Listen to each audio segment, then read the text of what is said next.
So, since we've heard your response from the Redskin issue, now do you think cultural appropriation affects the adaptation of characters in films, movies, or other types of Mm. media? It's a good question. The big one that is like that's still chirped about a lot. That's somewhat recent is Mulan. Mm-hmm. So there's Mulan. I'm sorry, not Mulan. Moana.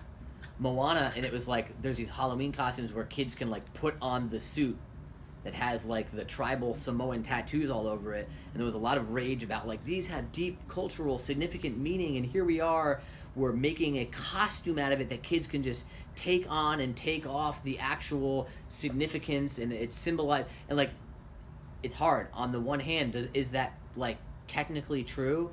Yes, and on the other hand, it's it's a simple costume, and does it have to represent all of that stuff? No. So I don't know if I had the answer. I guess the answer though is though if people are offended by it, then it's a problem, and if people aren't offended by it, then it's not a problem. Um, but I think that like Disney has become so careful with all of their casting and like new movies. Barbie has changed so many things that they've done. Like they're definitely very aware of it. Um, all types of cultural appropriation, or all types of political correctness though, because the cultural appropriation is kind of a political correctness thing too. We see stuff like a Barbie kids show that my daughter watches is like a cartoon show. It's like Barbie and Friends, and no longer is it all of the California Barbie girls who are like blonde, blonder, and blondest anymore.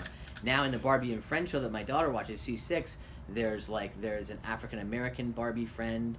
There's a white blonde haired Barbie friend. There's one who has slightly turned up eyes that they hint at must be the Asian Barbie friend, although they never discuss it. There's one that talks with a little bit more of a twang in her accent, which you're then led to believe, oh, she must be the Latino Barbie.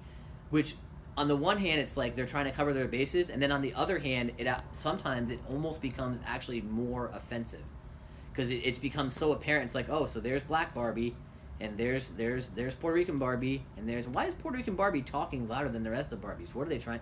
And so they end up re-embodying all these stereotypes when they're trying to fix the problem, and you wonder like maybe they should have just left it all alone.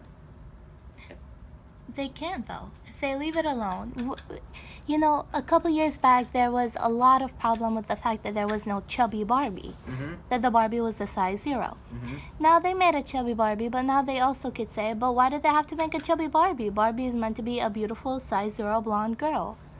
The same thing with the culture appropriation. If they didn't make a black Barbie and a Barbie with frizzy hair and a Barbie Mm-hmm. with wavy hair, Mm-hmm. everybody would be, why is there no African American Barbie? Do they think that African American girls cannot be skinny with beautiful hair and beautiful Right. eyes? And But then, and the problem is, there's the part of it that I think is very relevant. You go like, well, why was there never a black Barbie? Well, it's probably because white ideals of beauty were used to make Barbie, and white kids were the ones it was designed for that would buy that toy. Mm-hmm. And that is a problem in and of itself.